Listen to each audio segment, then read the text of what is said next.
हम भारतीयों की सबसे बड़ी कमी है कि जब तक हमारी पूंछ में आग ना लगे हम कोई काम करने को तैयार होते नहीं। कई लोगों को ये बात बुरी जरूर लगेगी, लेकिन क्या करें, ये हमारी आदत बन चुकी है और आज की खबर से आपको ये बात समझ में भी आ जाएगी। दरअसल आपको याद होगा कि अब से कुछ महीने पहले जब भारत ने रक्षा बजट अनाउंस किया था, यानी कि डिफेंस बजट, तो हमने करीबन अपनी तीनों सेनाओं को 80 अरब डॉलर एलोकेट किए गए थे, यानी कि 80 अरब डॉलर का बजट तीनों सेनाओं के लिए बनाया गया था। और ये अच्छा खासा जंप था, क्योंकि पिछले साल करीबन 76 अरब डॉलर का बजट था, इस साल उसे बढ़ाकर 80 अरब डॉलर किया गया। लेकिन बजट बढ़ाने के बावजूद सरकार की आलोचना हुई, और आलोचना सबने की, चाहे सरकार के करीबी हों या विरोधी, क्योंकि ये बात सबको पता है कि भारत की तीनों सेनाओं का ये बजट मैक्सिमम चला जाएगा सैनिकों की जो सैलरी होती है उसमें, और उसके बाद जो बचेगा वो चला जाएगा हमारे रिटायर सैनिकों की पेंशन में। हथियार खरीदने के लिए, सेना के नए मॉडर्नाइजेशन के लिए पैसा बहुत कम बचेगा। इसीलिए सब कह रहे थे कि हमें जल्द से जल्द 100 अरब डॉलर का यहाँ पर बजट अनाउंस करना चाहिए। और यह भी कहा गया कई लोगों के द्वारा कि 100 नहीं कर सकते तो इस साल कम से कम 90 अरब डॉलर दे दो, अगले साल 100 अरब डॉलर कर देना। क्योंकि देखिए, देर सवेर आपको 100 बिलियन डॉलर का बजट देना ही पड़ेगा, और इसका कारण है हमारे दो पड़ोसी देश चीन और पाकिस्तान।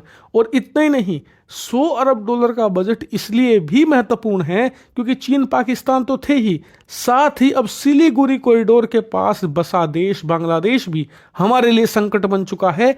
इसलिए हमारी तीनों सेनाओं को पैसा चाहिए। आपको ये बात पसंद हो ना हो, लेकिन हमें नए वेपन खरीदने होंगे, चाहे हम वो भारत की देसी कंपनियों से खरीदें या विदेशी। वेपन तो चाहिए और उसके लिए पैसा भी चाहिए।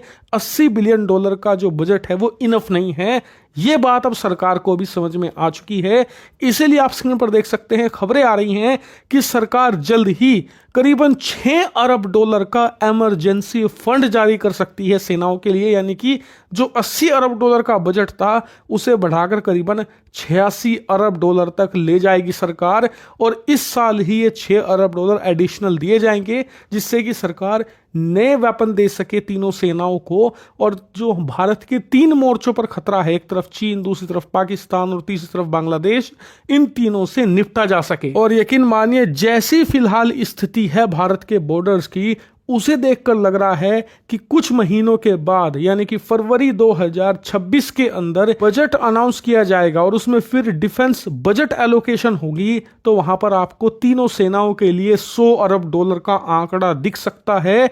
और ऐसा होने के पीछे पूरे पूरे चांस बन रहे हैं, क्योंकि पाकिस्तान तो टेंशन कर ही रहा है भारत के बॉर्डर पर, बांग्लादेश और चीन भी पीछे नहीं है। और देखिए, ऐसा नहीं है कि हम अफोर्ड नहीं कर सकते, हम बिल्कुल अफोर्ड कर सकते हैं 100 अरब डॉलर का डिफेंस बजट, क्योंकि हमारे एक्सपोर्ट बढ़ रहे हैं, हमारा खजाना लगातार दिन दोगुनी रात चौगुनी रफ्तार से बढ़ रहा है, हर क्षेत्र में हम तरक्की कर रहे हैं। हमें अपना डिफेंस बजट अपनी जीडीपी का 3.5 से 4% लेकर जाना पड़ेगा, क्योंकि एक सुरक्षित देश में ही सब इन्वेस्ट करते हैं। एक सुरक्षित देश के अंदर ही दुनिया भर की विदेशी कंपनियां अपनी फैक्ट्रियां लगाती हैं और वहां से माल एक्सपोर्ट करती हैं। एक मजबूत सेना ही एक मजबूत अर्थव्यवस्था की नींव भी रखती है। इसका सबसे बड़ा एग्जाम्पल है भारत पाकिस्तान का कॉन्फ्लिक्ट। आप चाहे तो जाकर देख सकते हैं, अब भी चेक कर सकते हैं, सारा डाटा उपलब्ध है।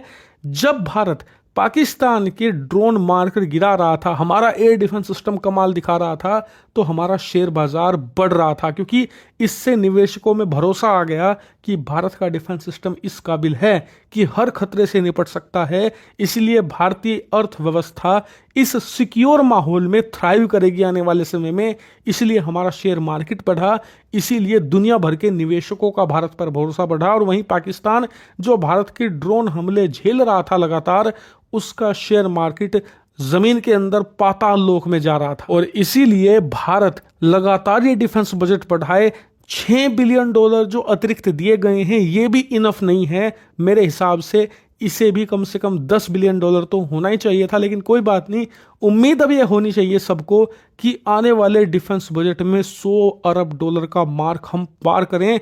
बहुत जरूरी है हमारे लिए वो। लेकिन अब आप लोग कमेंट सेक्शन में डिस्कशन कीजिए एक दूसरे के साथ कि $100 बिलियन का जो मार्क की हम बात कर रहे हैं वो कितना इंपॉर्टेंट है, कितना जरूरी है और उससे क्या बदलेगा। मैं भी शामिल होऊंगा आपकी इस डिस्कशन में।